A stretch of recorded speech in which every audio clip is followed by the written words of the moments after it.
as I shared with you yesterday, the brain has got the brain stem at the back here, which does your involuntary things that you don't have to even worry about or think about, like your breathing, your heart rate, your temperature.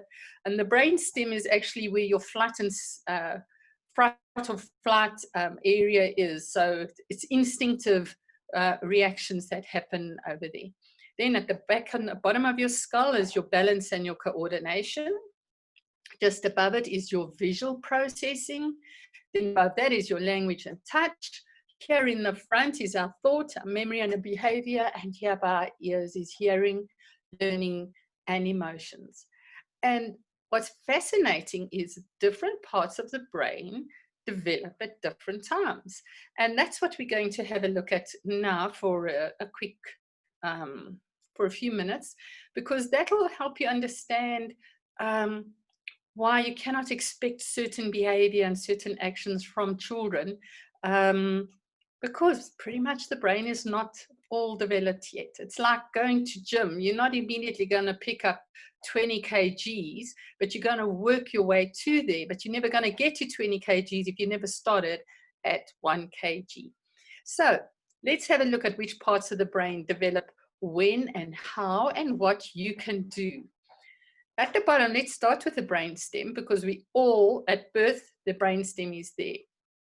And that's that area, as I said, it's your fright or flight area. So very much, if something happens to you, that part of your brain goes into survival mode or action mode. So you either jump or you will laugh or hysterically.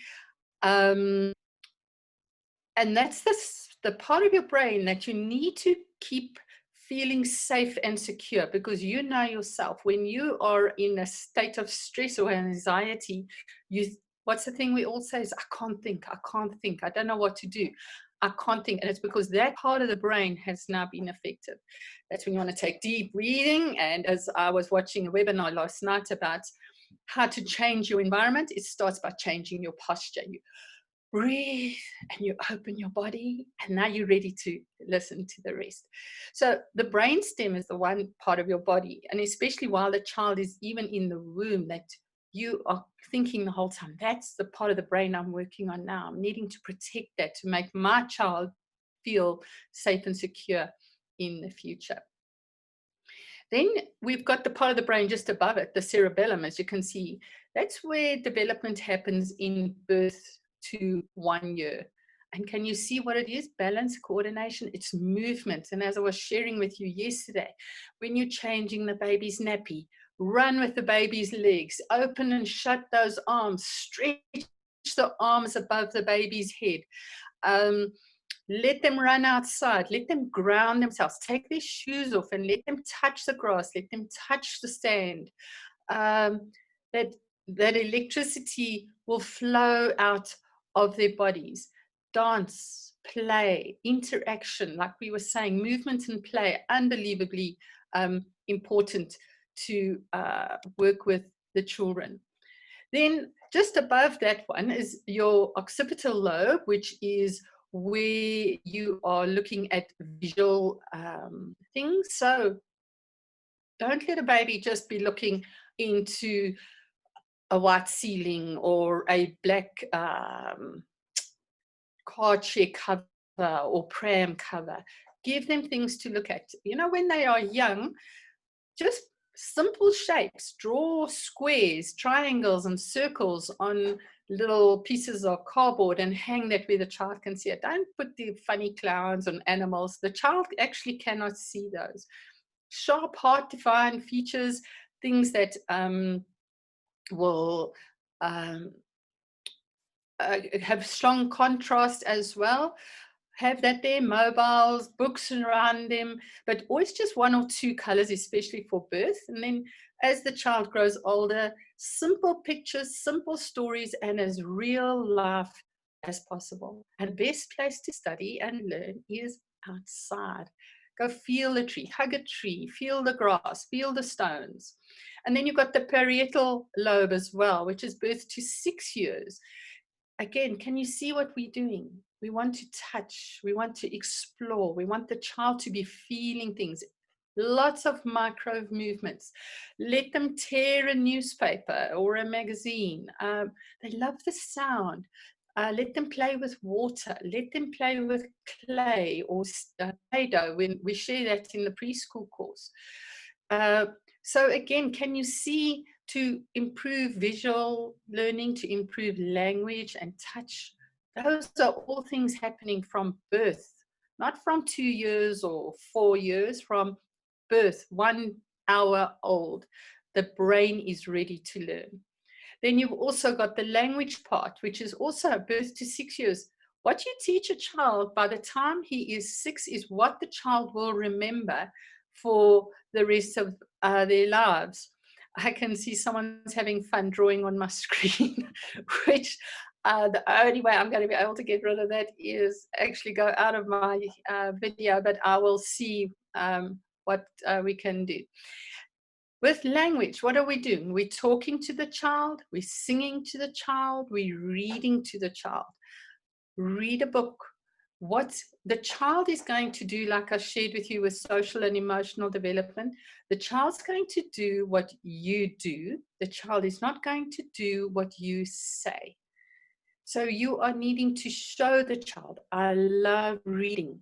My Bible is important to me. My grandchildren all know, my children all knew.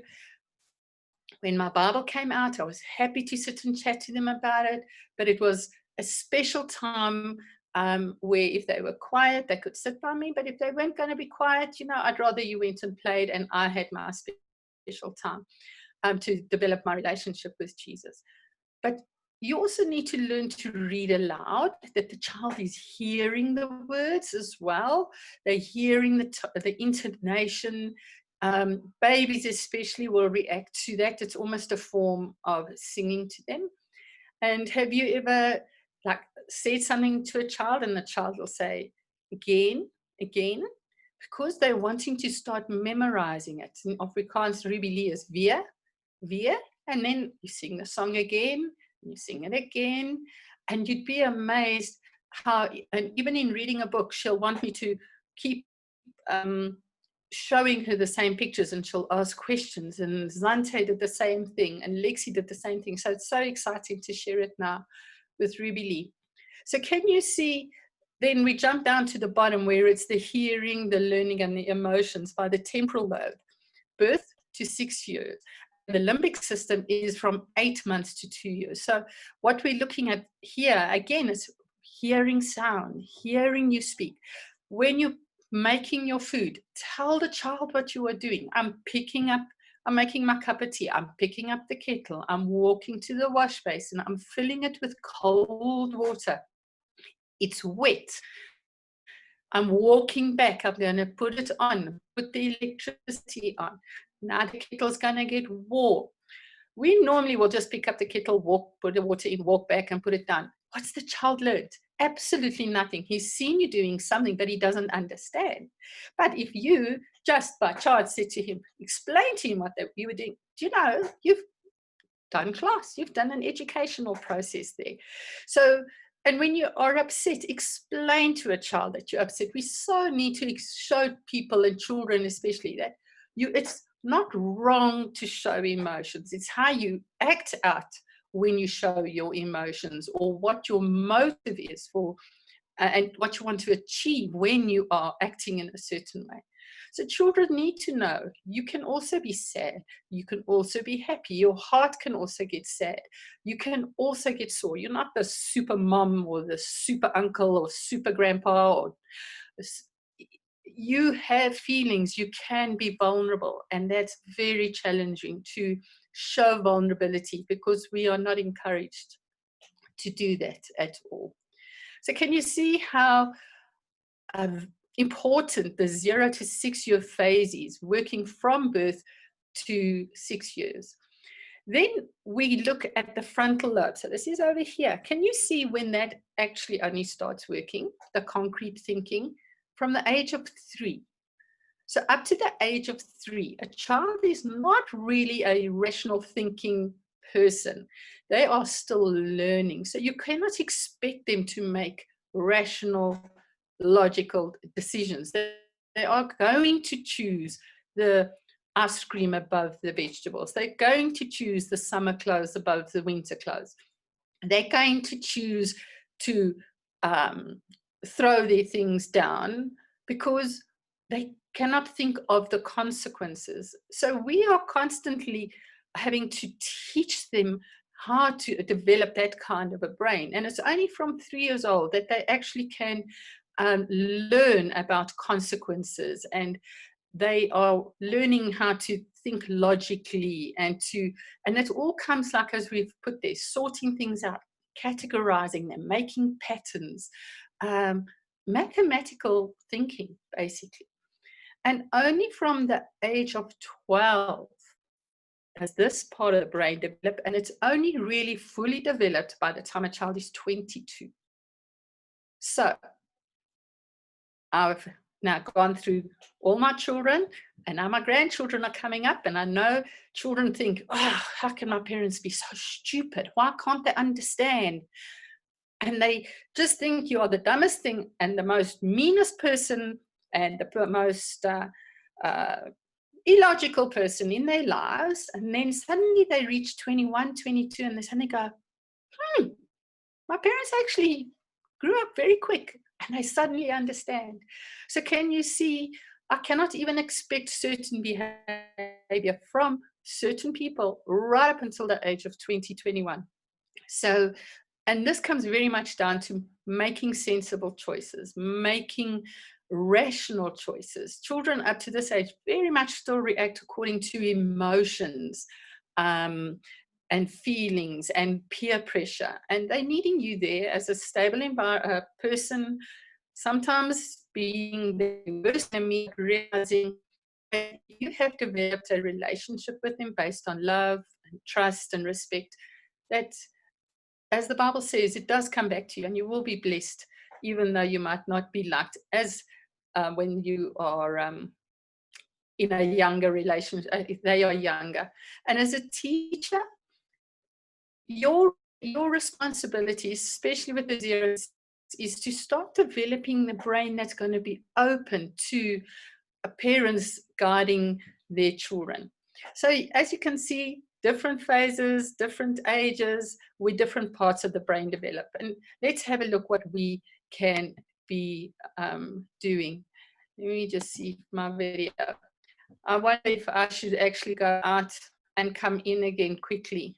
I think I am, to get rid of that writing at the bottom. So I'm just going to quickly go out. I'm going to stop the share, and I'm going to share the screen again, and I'm going to choose my video. It is great. That wasn't too long. So this is what I was talking about when I said to you about the kettle, filling the kettle. Talking all the time, telling the child what you are doing. A ball, or tell the child to fetch a ball, you're going to say, the blue ball is round. The gray cat is purring. Not, I see a car, or I see a brum, brum, brum, brum. I see a car, but I see a red car. Let's count our toes, and you count the toes from 1 forwards and backwards. Otherwise, it just becomes a rhyme. And when you're putting baking with the children, excellent activity to do with children. Don't just say, okay, let's put 3 cups of flour in. Let's put in 1, 2, see, and your everyday interaction with children, to be educating them all the time. They don't have to be sitting in a chair behind a desk with a piece of paper in front of them. And teachers, yes, sometimes you've got 20, 30 children in your classroom. You're going to have a lot of opportunity to see. You're going to be talking about their blue pens and the hard floor, include adjectives when you are teaching. And as we say at the crash course, teachers, you are always learning. Mothers, we are always learning. Gogos, I am still learning, but I'm having a lot of fun while I am doing it. The next thing we're going to look at is the power of play. And it's the one thing I keep talking about because it's the one thing we don't do anymore. We are so focused on getting those worksheets done, having to let the children finish their reading or having to finish their maths. And we forget how, remember the fight and flight, now the child is stressed because mom is bouncing up and down on me and teacher's expecting so much work from me, that the child literally cannot think. Go outside, take a walk, a play, and especially start reinforcing this from a young age. You can see there, children are curious from when they're born. They don't lie there with their eyes shut. Their eyes actually open. They start absorbing things. Their ears are open. They're absorbing sounds. You yourself, I'm sure, have many times experienced, if you are stressed or the environment in the household is angry, what's the first what happens? Children pick it up and they're hanging on to you and they're nagging and they're whining. And you're thinking, what's the problem? It could just be that it can pick up those vibes that's happening all around them. Go outside, kick a ball, roll on the grass, sit on a blanket, look at the clouds, make pictures in the sky. Just go and play. During those first 5 years of a child's life, their brains are growing faster than any other time of their lives. And we're going to look at that as well, and you're wanting to make it have a plasticity happening there, that it's going to be growing. Children might not remember things you've taught them in this age group as well, but their experiences will shape their brains, their emotions. They will remember the emotions they experienced in this time. And this is why the children, this is that sponge, and is it going to be a healthy sponge, or is it going to be a dried out sponge, or is it going to be one that's all absorbent and ready to learn, to experiment, to take chances later? And the more you let a brain work, the more it is actually capable of doing. So don't underestimate a child's brain. You can never work them too hard. And I'm not talking work with a worksheet, I mean playing, experimenting, going outside. It's natural for a child. You're not born to sit in a closed area. So you're needing to create a stimulating environment for a child. Doesn't have to be perfect. It's just got to be there, that's making them think. Paint a black dot on the wall and let the children create something out of that. Everyone should be asking, why is there a black dot? I wonder why it is. Is it a hole in the wall? Let their imagination take over. Because as well, when a child's just sitting behind a desk and working with a paper and a pen, it's pretty much his eyes and his ears that are maybe working, and then that pen and pencil in front of them. But if you're allowing them to play, you are using all their senses. They're hearing, they're seeing, they're tasting, they're touching, they're smelling, they're moving, they're feeling the air move past them, they're feeling the heat or the cold today. Constantly gathering information, because remember, they're under 6, so they don't understand these big words and they can't express themselves yet. But as they grow older, because you've developed this brain that is now super absorbent, now they can gather information through language, whether they're reading things or whether they are speaking and sharing ideas with peers and with adults.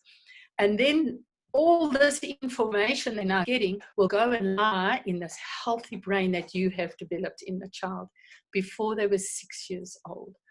Can you see, my preschool teachers especially, how vitally important your work is that you are doing, and my parents with young children as well. Let's quickly have a look at a graph and you'll see how this just becomes like a big cycle. So starting by number 1, a child is naturally curious. They don't just sit there, they're naturally curious. A child who is not curious, I am very worried about. A child who just sits still and doesn't want to go and do something. Then they want to now explore, so they're going to start playing. And playing doesn't necessarily mean with a ball. It means movement and starting to do something with their hands. While they're playing, now they suddenly think, oh, I pick this up, it is hard and it's pricking my fingers. So they've learned something new. They just thought it was a piece of fluff. Like I took some brown stuff off our dog this morning and I just thought it was hair. And then when I touched it, it was like real hard, Hessian, grassy stuff. So I learned something with a surprise this morning. So now the child's thinking, oh, this is fun. And they start doing more and they'll do it over and over and over. And now, until they suddenly have managed to either balance the blocks, pull the thing apart, torn it, whatever. But they are learning, they're experimenting. Now they suddenly think, okay, so I could put 2 or 3 blocks on top of one another. That's great. Now they feel good. They feel confident. This is what we say to you in the preschool course the whole time. Your whole goal is to let a child feel confident, make him feel like a winner, because what does he do then? Then he's happy to start the next challenge. So what does he do? Picks up the next thing.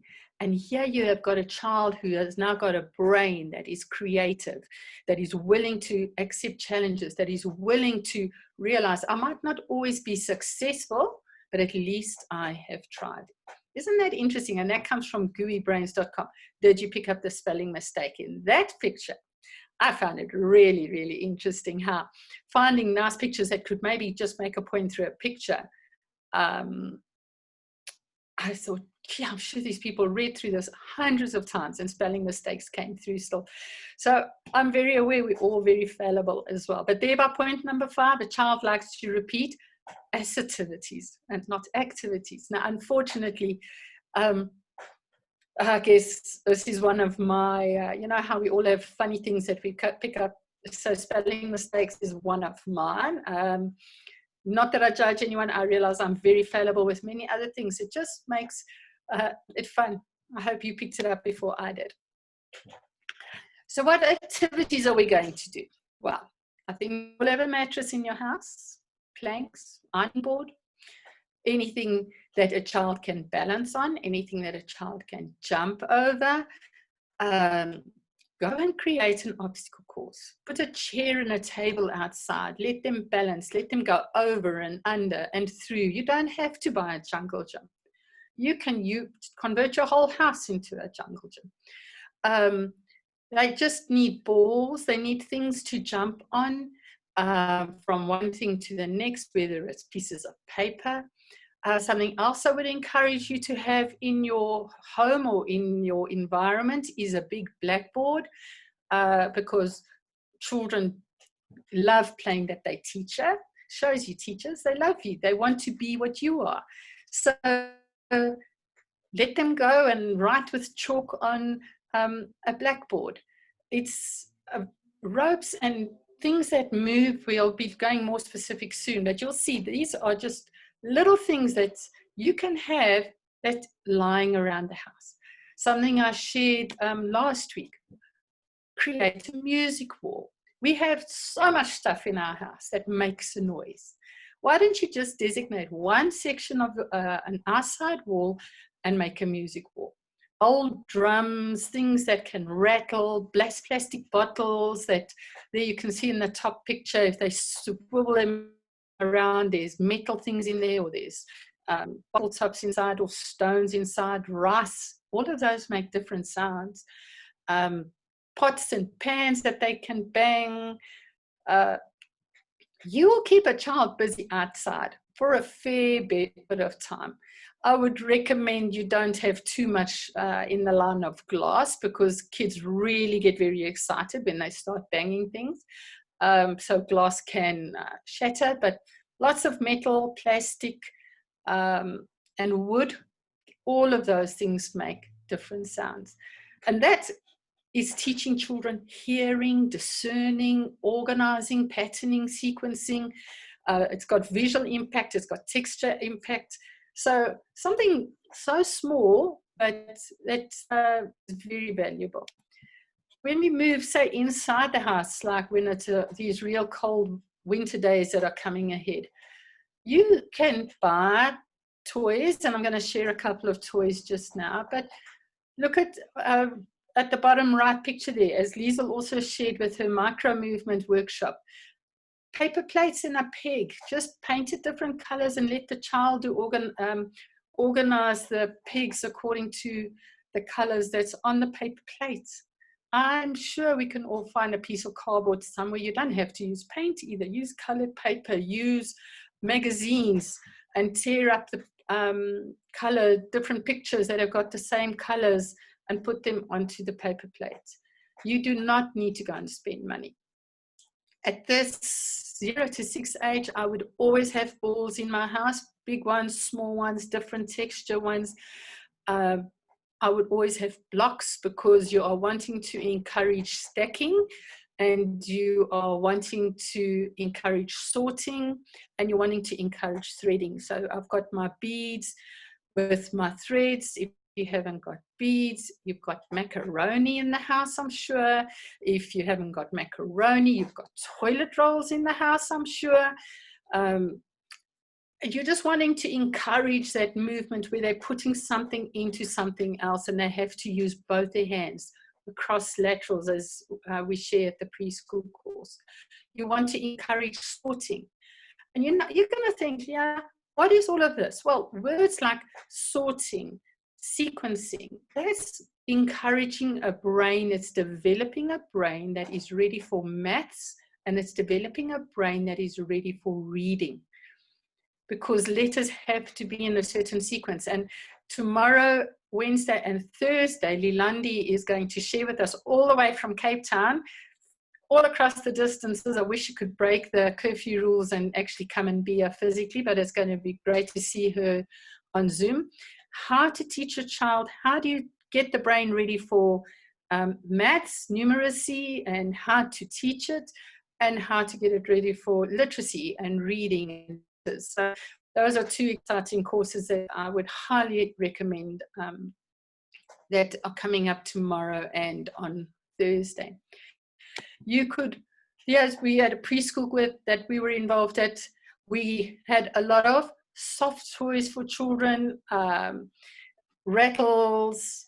I mean, this was a donation we had received as a trust that we could pass on, and we always so thankful for parents out there, because children grow up, and then what do you do with the toys? And we're thankful when parents are willing to redistribute it to a lot of preschools that we are involved with. So let's quickly look at the different toys for the different age groups. One thing I'm going to highly recommend is avoid electronic toys and avoid any toy that works with a battery, because you're taking away the creativity aspect from the child. The minute the battery is flat, you have to buy another battery, so it becomes an ongoing expense. And if it works with electricity, if the minute there's no electricity, the child doesn't want to play with it. So let's keep it real simple. Now, these toys are all ones that you can buy, but you can look around the house. I'm sure you will be able to make your own. 0 to 1 years, remember what part of the brains were getting developed? It's especially here, the hearing and the seeing part, and the textures that they want to feel. So your mobiles, your rattles. I shared with you how you can make different musical instruments that make a slight noise. They would like, especially more your 1-year-olds, things that can turn, so things with wheels, just a simple wheel. A child sees you in the car with your steering wheel. They would love to have a steering wheel. They need things, and I would encourage stacking, what we call so stacking is when the toys go on top of one another. Nesting is when they fit into one another. Toys, unbreakable mirrors. I would have in every cot a mirror that's nicely padded, that's totally safe for a baby, because they've always got a friend. They're going to turn and look at that mirror, and they're going to chat to that little person. They haven't a clue it's them, but they're going to be very happy for the company. And you're looking for washable toys and dolls and cloth books, because the children are putting everything in their mouths at this age group. So couple of things, and rather err on the side of too little than too much. A child doesn't need hundreds of toys. He needs maybe 2 or 3. Otherwise, it becomes overwhelming. So have 2 or 3 toys there, pack the rest away. Then in about 2 or 3 weeks, when you see the child's not playing with certain toys, bring the others back and you pack those others away. And constantly they're going to think, man, I've got new toys every week or every second week. Meantime, it's just a very clever teacher and a mom in the background. Let's look at a toddler. Now we're looking for the 1 to 3 age group. So they're wanting those toys that are moving. They're wanting real life animals, plastic toys that look very real. Remember, it's going to be, you know, like, other than not having battery and electricity, try and keep the toys as real as possible, because that's what the world's looking like out there. Otherwise, you're going to have them going to the Pilanesberg or to a game park, and they're going to be looking for purple lions and cats with hats on, and it's not going to be there. They need to understand what they're playing with in their house is what they're actually going to see outside. Lots of balls. Remember, at this age group, they're wanting to move. So balls, ropes, balancing things that they can work on, little push serves, little cars that they can ride on. Picture books, you can stick to the cardboard, but you know, by the time a child is 1 year, remember what I shared yesterday, they should actually know how to page in a book if they've been watching you and see how carefully you are paging a book. They should be able to do it as well. Scoops and sifters and sand and water play. They love playing with, give them a bowl of beans and a little teaspoon, and they will spoon those beans out and pop them into another container. Excellent coordination that you're teaching them over there. Again, I would also err on the side of of wood, and sturdy rather than plastic, because plastic's inclined to get brittle and it's going to break. They want to do, at this age, they want to do dramatic play. So they wanting your scarves. They want to copy mom and teacher. They want your high heel shoes. They want hats. They want glasses. They want a telephone, that mobile phone. They want one. They want to have like a till. They want to act out in their play environment what they are seeing is happening outside there. So can you see there? I've got a little broom and a scoopy, and I've got my mop, and I've got cloths, and I'll give them buckets so that they can go and wash the windows. Because what are they doing? They're seeing you do it, so they want to do it. They're copying you. It's the excellent learning school. Never think they are too young, and you know they're going to mess, but you know, you only mess 2-3 times, but because you're encouraging them and you're praising them all the time, they're going to keep on trying, and one day they're not going to mess anymore. They, at this age as well, you're wanting to give them like their plates and their cups and their saucers, because they're going to want to make their own tea and make their own sandwiches and cut their fruit. I would also at this age have a doll, boys and girls, so that they can act out emotions and frustrations on the doll. And I would definitely start bringing in puzzles here. At this age group, maybe 2-piece puzzles, or those peg puzzles, which is, again, encouraging the pincer grip, and the child can only put a puzzle piece in a specific spot. Then we move to our 4-year-olds and up to 6-year-olds, but I still know adults that are playing Lego and doing puzzles and enjoying to play with their children's dolls even. Puppets.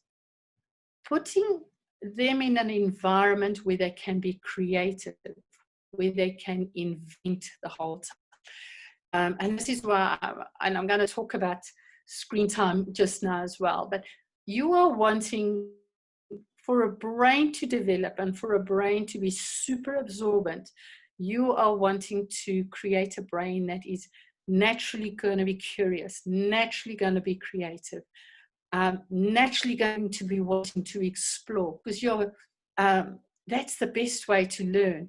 Otherwise, you're going to always be waiting for someone to tell you what you must be doing. So that's why I would have puppets here. I would have all kinds of art material and all kinds of crayons and chalks and paints available. Musical instruments, because that's also experimental, how to make music and not make something that's a noise. Your shakers and your rhythm sticks. Lots of outdoor equipment in the line of that's going to encourage eye-hand coordination. That's, balls. Swing ball is an excellent outdoor activity to get for children. You want to give them giant chalk pieces so that they can go and write on the ground. You know, the next time it rains, it's going to wash away. Draw those hopscotch things that they can play with as well. You know, there's things you can buy, your Legos and magnetic toys as well. But those things cost money, and if you can keep them safe, you know, excellent to invest in something like that. But I believe God has blessed us with a world full of art. You've got leaves, you've got stones, you've got sand, you've got pieces of rock and grass and different kinds of flowers. So much you can create and do artwork with that. I remember when I was younger, I always did flower pressing and had these old telephone books. I don't even know if people do the telephone books anymore. I had pressed leaves in between and lots of petals. So when I made someone a card, they could just use that, which was very exciting. And then with play, you can't, because it's like always learning, I would also really encourage, like specifically thought out, what I call brain breaks. So this is more now, say in a school environment especially, or when you're in a learning environment. If you're a student, you need to stop literally every 30 minutes and re-engage, to breathe, let your poor brain just like slow down a little bit and re-energize. And just do a brain break now, other than, as I was saying this morning, put your shoulders back, breathe. It'll relax that brain stem. Yes, I know Liesl at the preschool course, she was always sharing, I think we must do about 10 different cross-lateral exercises that we encourage you to do with your whole body. But I would encourage, yes, 3 that you can just do quickly wherever you are. And you will be amazed how it just has a relaxing effect on the brain. So wiggle wiggle is that one where we tell you to put your hands forwards, your palms together, then you cross over and you pull it in like that. Did you see what I did? So you put your top of your hands together, go across, cross your hands and pull it in. And then you have someone else asking you to move your different fingers without touching your fingers. And that is making both hemispheres of your brain work. The other one we do is we say to someone, thumbs up, and you point your finger, or this one, you can even point your pinky. And then, so it's like that. And then you got to put your thumb down and swap pinky and thumb. Thumb up and pinky, thumb up and pinky. And you just do that for a while. You're going to feel your hands are going to relax with Nelly. It's amazing how tense your hands get when you are working a lot, but your brain is going to relax as well. And just do that for 30 counts. And then the figure of 8 has also been shown to relax your brain because it's a cross-lateral. You're going across your nose. You can do it going flat, lying down, or you can do it in the sky. So be careful that you don't just do a big circle. You want to go around and up. And at the preschool course, I know we share quite a few more cross-laterals that you can do with a brain break. Otherwise, a person's inclined to get into a rut, and the more you're like in that rut, the more you are going to get frustrated. I do understand that sometimes you get into a rhythm, and a deep rhythm and very focused period, then you're not going to feel the need for a brain break. But if you can feel tension is building up in the classroom, in yourself, it means it's time for a brain break. And especially when do you need a brain break? Is when you are involved with screen time. Now, technology is in our lives. We cannot, I mean, it would be horrendous to move back to, might be nice, but we cannot go back to the good old-fashioned system where there was no technology around us. We are, and I believe it's actually a blessing if you know how to use it correctly, but we are surrounded with computers, with cell phones, with tablets. They're there.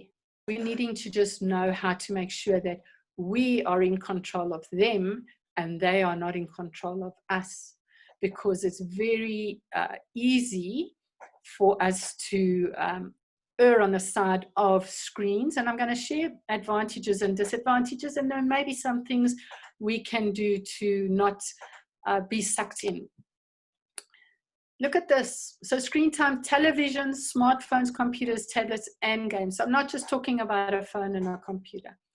0 to 3 years, they are saying no screen time, because they have shown many tests, and I have got some tests there that I've been looking through a lot of studies, and 0 to 3 years is no screen time. And I mean, that's really difficult, because remember, children want to do what you're doing. And what are you doing? You're on your computer, you're on your phone, you're on your tablet. So now they cannot understand why mom is suddenly saying, no, I can do it, but you can't. 3 to 6 years, 1 hour a day. Now, 20 minutes per session, and then you have your brain breaks. 6 to 9 years, 2 hours per day, 30 minutes per session, and 10 years plus max, like 40 minutes per session, and then you are needing to have your brain breaks. In that time period, now, I mean, this would be an absolute perfect world, and I know none of us can achieve this all the time. But remember, we're looking at brain development, and we're looking at creating a super absorbent brain, one that's ready to be curious. So even though they say 0 to 3 years, no screen time, like you saw in that picture, if mom is sharing a video with a child, or sharing a story with a child, you're not just leaving it alone with the child. You can use it as an educational medium. It's more, I think this, I feel, is referring a lot to where we just put the child there and we're saying they must be entertained or educated by whatever screen we're using. When can we pick up danger signals? And this is a word that we are starting to use now, is couch potatoes. How can you start realizing that the screen is actually having a harmful effect on your child or yourself in your area? Well, obesity increases. The person is going to get fat, and you can see they're becoming real sluggish. If a child or you yourself have difficulty in falling asleep, or you are falling asleep without even thinking, you're exhausted, that's a danger signal. When there are behavior problems, then that to me is like the first sign, like super ADD, super no focus function. You know, the screen, I would seriously look at how much screen time that person is being exposed to. If school performance goes down, just firstly have a look at the screen time. And the meals, those are the two, and that's why I spoke so much about meals on Friday. If they start having violent behavior, remember, children, especially under the age of 6, are going to do what they see. And if you're letting them watch anything and everything, most programs, especially on television, have an element of violence in it. And if you are not there to explain the violence or the context, you are possibly encouraging the child to have that kind of behavior. And especially if there's no time for creativity and play, if children say, oh, I'm bored, but they have enough time to be entertained by the screen, My children knew if you came and told me you were bored, you were going to start washing my windows, and then you're going to rake the garden, then you were going to weed, then you could start washing the floors, then you would help me hang up my washing. You didn't come and tell me you were bored. You would find a book, or you would find something to do, because pretty much children would say, I'm bored, because they wanted an excuse to be entertained with a movie or with television. And for those of you that haven't met me personally, but at my preschool course, my children grew up without a television in the house. And I'm talking now 34 years ago. We took a television out of our house, and we have never had a television in our home. And none of my children have a television in their home. And you know, we're all living. We have computers, but we are selective in what we are going to put in our brains. And for that, I'm very thankful. Look at the educational effects of screen time. So I'm not preaching here to you. I'm showing you the results of what technology can have. And I'm talking to children and adults. And then it's your decision how you want to apply this in your life. Language development decreases. Learning and reading issues. It's all things that's going to help a child become a successful person. He needs to know how to read. But too much screen time is going to have a negative effect on that. Sleep problems, you know, it comes from the blue light on the smartphone, not necessarily the activity it's encouraging in your brain, but it actually comes from the light that's coming off the screen. So we say, no screen time 3 hours before you're going to go to bed. So you take, if you're going to go to bed at 9, from 6, no screen time. And you saw what is screen time, from television right down to your cell phone. And social skills are starting to become very challenged. People don't want to have face-to-face meetings anymore. They don't know how to talk when they're face-to-face. They can talk forever through their phone or through their computer, but personal relationships are getting negatively impacted. Look at the statistics. 81% of people are saying they're putting their phone and interacting with their phone or their computer above actual physical interaction with one another. 73% of people, that's more than 3/4 of the world, are saying that their stress level has increased just due to electronic devices that are in their household. So there are massive advantages with technology, but there are also massive disadvantages with technology. And it's for each one of us to decide how we can use it to our advantage, knowing that there are certain disadvantages as well to it, but just something that maybe you are just doing every day and not questioning the possible effects it could be having on your life. Here's just a quick idea on screen time rules before children can, say, watch their favorite movie or program, say on TV, or play a game on their computer. They must do this checklist, because sometimes they're so involved in wanting to play that game, they actually forget to brush their teeth, wash their hair, make up their bed, even get dressed properly, have a breakfast. And in a day, you know what, let's do 20 minutes of reading, let's do 20 minutes of coloring and drawing, let's just do 30 minutes of outside play, and let's create something. You know, you're asking a child maybe for an hour of his day to just do something creative, for them to then also still go and spend some time on their electronic device. Not much to ask, but hopefully they will so enjoy the personal interaction and the creativity and imagination side that they will err to that rather than keeping themselves isolated and entertained on their phones. But just some ideas to share with you. And talking about that screen time having harmful effects on the brain, we also need to look at the food we eat, how to feed the brain. So just look at these different vitamins. Niacin, vitamin B3 vitamin, which is pretty much from your meat protein sources. improves concentration and focus. Vitamin B12, which is your milks, your cheeses, your dairy products, and eggs, improves memory and orientation. That also comes with movement.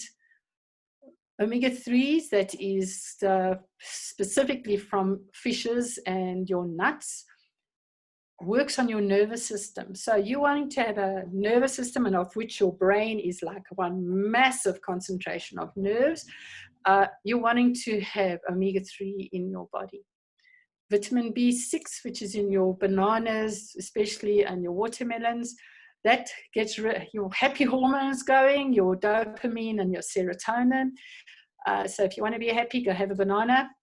And vitamin C builds your immune system, and it also improves attention and your reflexes, comes from a lot of your fruits and your green vegetables. Can you see you need the diversity of food? And those of you that attended my class on Friday would have seen why I would also leave certain food out of a child's diet.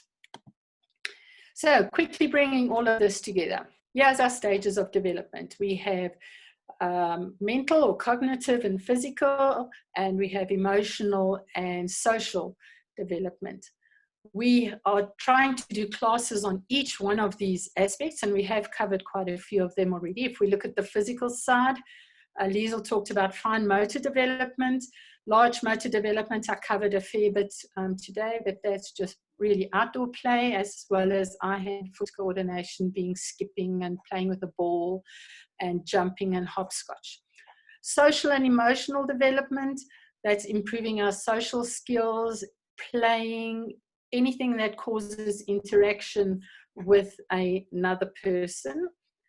Creativity, we have looked at the importance of music and movements in the environment, which also goes together with drama and role play. Arts, Liesl covered a fair bit under fine motor development.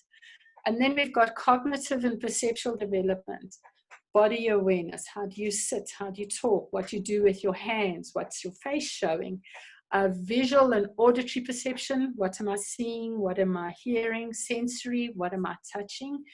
Lundy is going to be looking at language development and mathematical development in the next two classes. And we're looking at concentration. Oh my, there's another spelling mistake. And attention span. So development has got so much more than just writing on a piece of paper, repetitive learning. It's to develop this holistic child. And if we're developing the children, we want to get them to a point where they are school ready.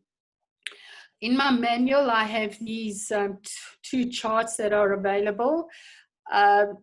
Getting a child to school readiness, and I know you can find this on the internet as well. There's a whole variety of these, but I like seeing the pictures where across it shows you from 0 to 6 years on the side of development phases. Now this is especially with mental that a child's got to have, communication, social, self-care.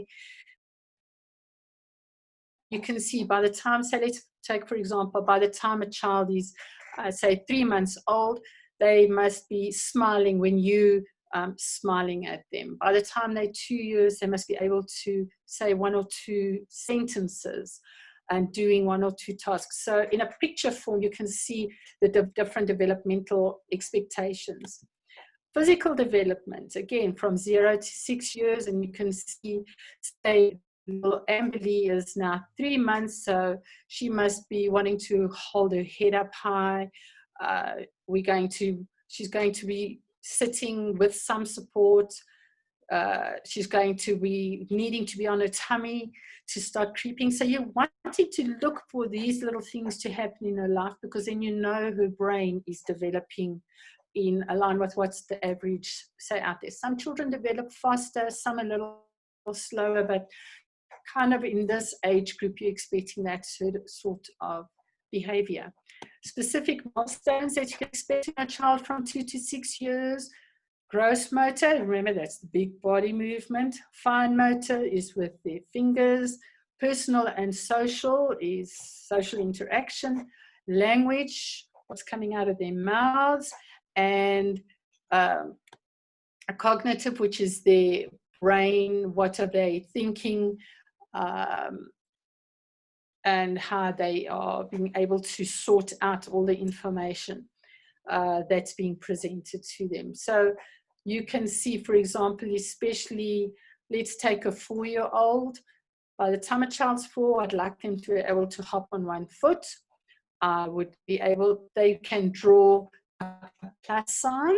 Can you see by the time a 3-year-old, a very distinctive feature of a 3-year-old is drawing circles. They love drawing circles. So if I see a child just drawing lots of circles, I generally would think the brain development's at the 3-year phase group. When they start drawing their little pluses, now they've got to pick up the pencil to make the separate line. That's our 4-year-old. 5-year-old will do squares, and a 6-year-old can start doing triangles. Isn't that interesting? Small little things like that, but all showing different levels of brain development, and also how they draw people. In the beginning, just draw the circle and the hands are coming out of the ears. And the brain has to develop to a point where they realize there's a neck and there's a shoulder and the arm and there's a body and the arms are coming out of the body. And these are all little milestones that you can look at, knowing that the brain's developing at different phases. Here's a quick school readiness test that we share with you at the preschool course. Remember, a child can't do these things by just learning them when he's 5, so that he can pass it when he is 6. These are things we need to be teaching children from when they are babies, 1 day old, knowing that we're already developing this brain, so it's becoming this super absorbent sponge, which is going to eventually, by the time 6 years old, this will just be like, am I being tested? I can do this. I do this every day. No scary thing like, oh, you're going to be writing a test or you're going to be assessed now. So fastening buttons, shoes, we talked about that yesterday a fair bit as well.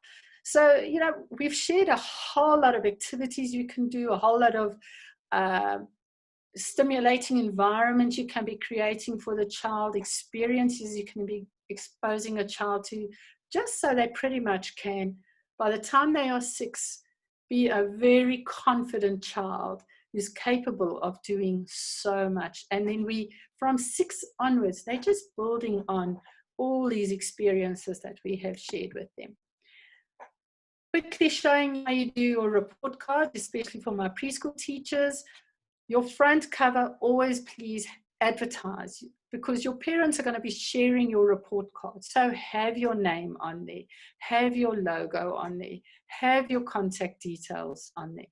And the back page, I generally have poems, and I really love this poem about a child because it kind of brings everything together. And then on the inside, remember that parents not in your classroom, and you know yourself, you ask your child, what did you do at school today? And the answer is always nothing. You know it's not nothing.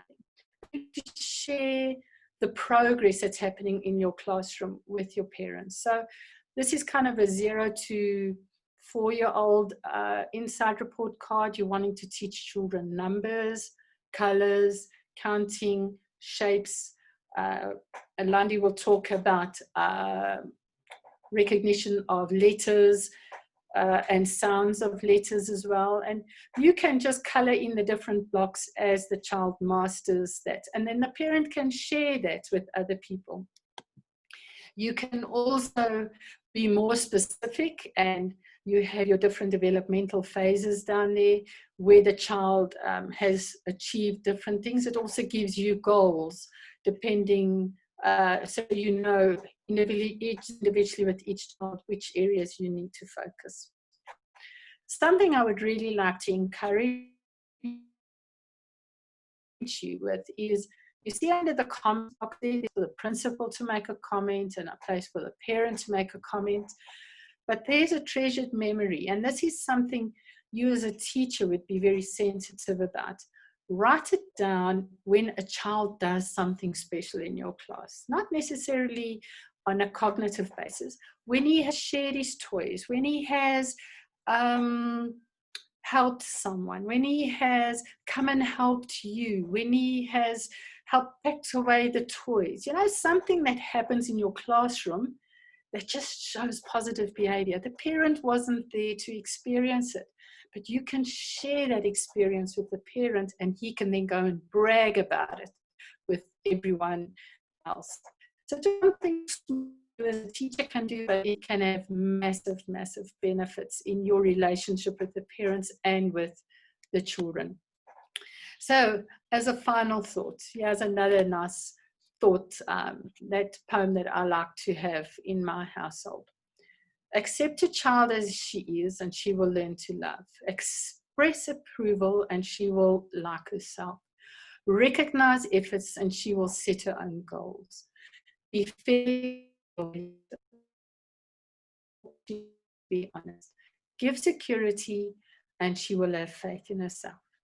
My big encouragement is encourage children to read, because today's readers are tomorrow's leaders. Thank you very much for your time, hoping that you really learned a lot. Remember, we have these workbooks available at our center, so you're welcome to come and visit us when lockdown is over and come and get some.